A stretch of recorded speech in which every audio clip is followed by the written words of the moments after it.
So this is the third video in a series in which we compare the tempi given by Carl Czerny for Bach's Inventions to actual tempi by performers over the course of almost 1 century.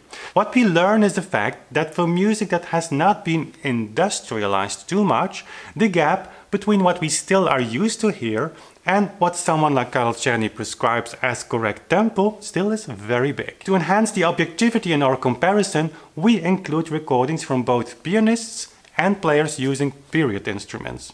Watch the first videos of the series if you haven't seen them, since they will provide the answers to questions that might come up right now. Link here in the info card and in the description box down below this video. I don't want to make the introduction of this third video longer than necessary and jump right into this comparison. So today we focus on Bach's third invention, the one in D major, BWV 774. I will give you first an overview of 10 recordings and then we'll compare those with the tempo given by Czerny in this magnificent Bach score. Here we go.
So compared to our last tests, Glenn Gould has moved from place 1 to number 8. And except Tatiana Nikolayeva, who was among the fastest pianists before, the players performing on period instruments clearly belong to the first half of the table here.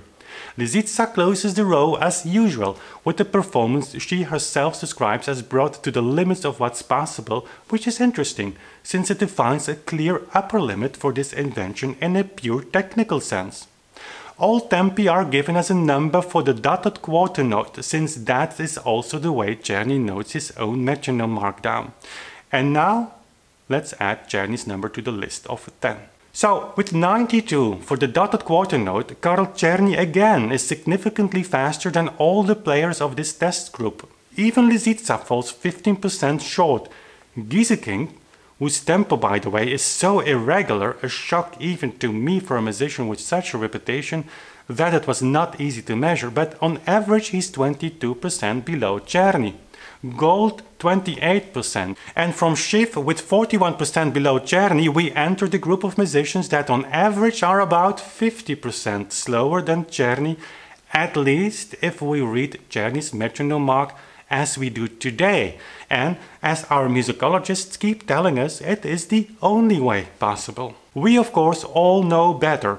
And so let's throw some magical WBMP powder over this mystery and suddenly the numbers make more sense.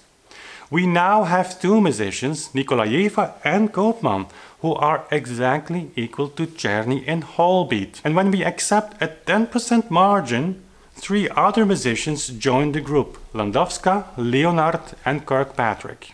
Massini with a tempo of 15% and Schiff with a tempo of 17% faster do change the piece compared to what Czerny apparently had in mind, but are still comfortably within the framework of this invention, I would say. It is interesting to compare two versions here. Let's take Koopman and Massini. And you'll notice how this slight increase of tempo affects the overall character of the music. The score absolutely gives room for that choice, but again, important for you now is to notice how much an overall small increase in tempo influences the musical story we hear.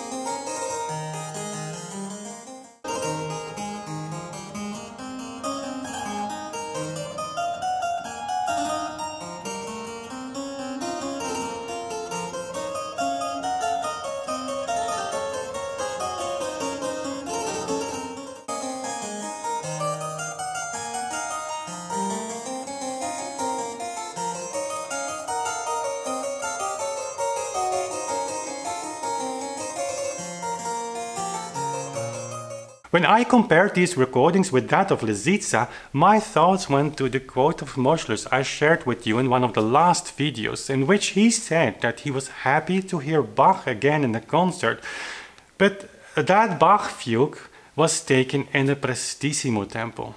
Now let me give you Koopman and Massini again and add Lisitsa to the row.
As you will feel probably the presto of prestissimo remark Moschlus gave here yourself.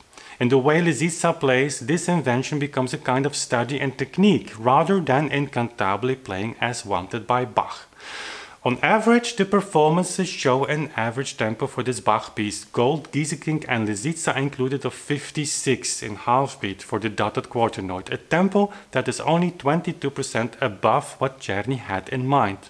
And now the moment you all are waiting for. What happens with this invention when musicologists really would know what they are telling us to be true on the field of tempo research? Well, let's find out. Here is Bach's third invention digitally adjusted to his tempo marking read in half or single beat.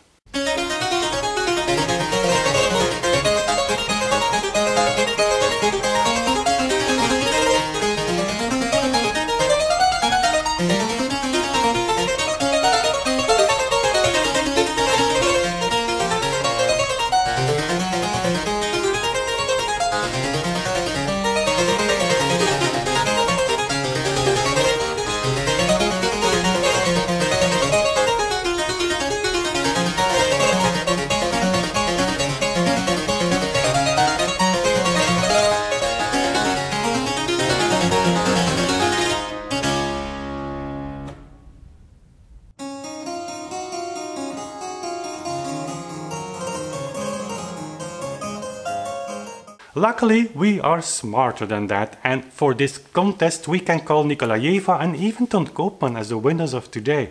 That Koopman, known for his extremely fast Bach performances, is spot on with Czerny and Holbeat, and was not far off the last times either, is remarkable. I could imagine this would be a shock for him too. The inconsistency in tempo choice for someone who is a leading force in the historically informed performance practice only proves how much work there is to be done. You can be sure that all the tempo choices made in the so-called hip movement are based on not much more than feeling. And it is striking what happens when a musician of the caliber as Koopman allows himself to just relate to the music with no outside pressure to show off, as these inventions allow him to do. Suddenly he connects again to that authentic feel for correct tempo, the tempo giusto, that not has gone, but just is denied so often. I wonder why musicians like him do not allow that to happen more. So up to the next Bach-Czerny comparison test. Numbers never lie, and so therefore it's important to produce those. Like this video and share it with your friends, and subscribe to this channel if you haven't already done so. Don't forget to hit the bell as well, so YouTube can notify you for future updates, and become part of this musical movement by becoming an Authentic Sound Insider at patreon.com. You'll find a strong community there, my personal practicing sessions, previews of the YouTube videos and inside updates as well. Link below and in the description box. Thanks for watching and see you soon again.